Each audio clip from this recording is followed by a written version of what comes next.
आपण पाहत आहात लोकशाही महाराष्ट्र न्यूज। जिल्हा परिषद व पंचायत समिती निवडणुकीत बिन ब्रेकच्या गाडीला रोखण्याकरता समविचारी विरोधकांकडून समझोता एक्सप्रेसची निर्मिती। एक दिलानं एकास एक लढत केल्यास भाजपचा पराभव सहज शक्य। माजी आमदार विलासराव जगताप तथा माजी आमदार विक्रमसिंह दादा सावंत यांचे ठाम मत।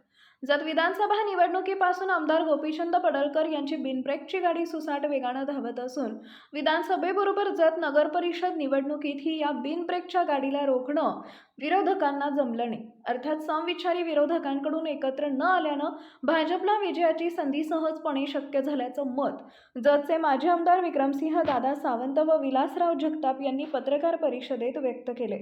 सदर बिनब्रेकच्या गाडीला रोखण्याकरता माजी आमदार विलासराव जगताप व श्री विक्रमसिंह सावंत यांच्या पुढाकारानं सर्व समविचारी पक्षांना एकत्र येत सावध भूमिका ठेवत समझोता एक्सप्रेसची निर्मिती केली आहे। यात काँग्रेस, दोन्ही राष्ट्रवादी काँग्रेस, शिवसेना, उबाटा गट यांसह समविचारी पक्षांना एकत्रित आणून एकास एक लढत करण्याचा मानस दर्शवला आहे।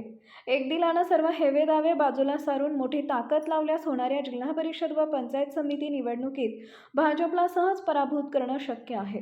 एकंदरीत या सर्व समविचारी विरोधकांनी एकत्र येत भाजपला सत्तेपासून दूर ठेवण्याचा चंग बांधला असून चिन्ह व जागा वाटपासंदर्भात लवकरच निर्णय होणार असल्याचं पत्रकार परिषदेमध्ये बोलून दाखवलं आहे।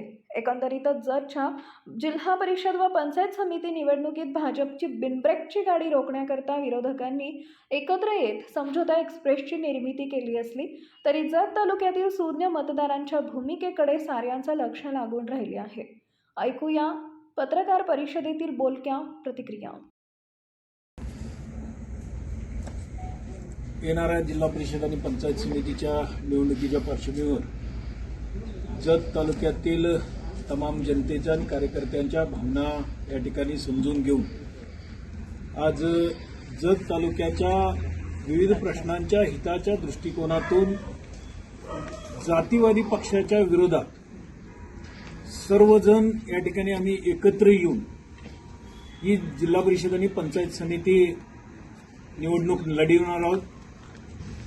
आणि ज्या पद्धतीनं या राज्यात, देशात, त्याचबरोबर जिल्ह्यात आणि तालुक्यात या जातीवादी पक्षाच्या माध्यमातून एक वेगळ्या पद्धतीची दिशाभूल या सर्वसामान्य लोकांच्या करण्याचा जो काही उद्योग सुरू आहे ते आज या निमित्तानं एक चांगल्या विचारानं आणि तालुक्याच्या हिताच्या दृष्टिकोनातून आम्ही सगळेजण या ठिकाणी एकत्र येऊन या तालुक्यातल्या प्रश्नांच्यासाठी आणि त्याचबरोबर या तालुक्यातल्या सर्वसामान्य जनतेचे प्रश्न या स्थानिक स्वराज्य संस्थेच्या माध्यमातून सोडण्यासाठी या ठिकाणी आम्ही एकत्र येऊन ही जिल्हा परिषद आणि पंचायत समिती लढवणार आहोत। आणि आम्हाला निश्चित खात्री आहे की या तालुक्यातली सुज्ञ जनता या आमच्या पॅनलला या ठिकाणी चांगल्या पद्धतीने उमेदवारांना निवडून देईल आणि जतच्या येणाऱ्या भविष्यात जे काही जतचे प्रश्न आहेत ते या निमित्तानं आम्ही चांगल्या प्रकारे सोडवू शकतो। पंचायत समिती निवडणुकीमध्ये त्या भाजपचं जे राजकारण चालू आहे, घाणेरडं राजकारण, पैशाचं, दादागिरीचं आणि जातीवादाचं, ते राजकारण आपल्या इथल्या जतच्या जनतेला काही पसंत नाही। परंतु आपल्यामध्ये एकमत होत असल्यामुळं त्याचा फायदा व्हायला लागला हे सगळं आमच्या लक्षात आलेलं आहे।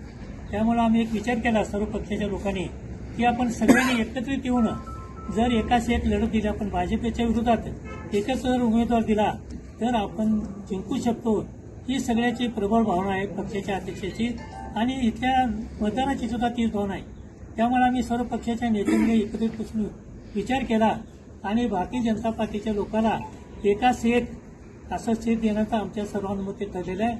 चिन्ह किंवा जे तिकीट वाटप आहे ते त्याच्यानंतर 1-2 दिवसात आम्ही करू।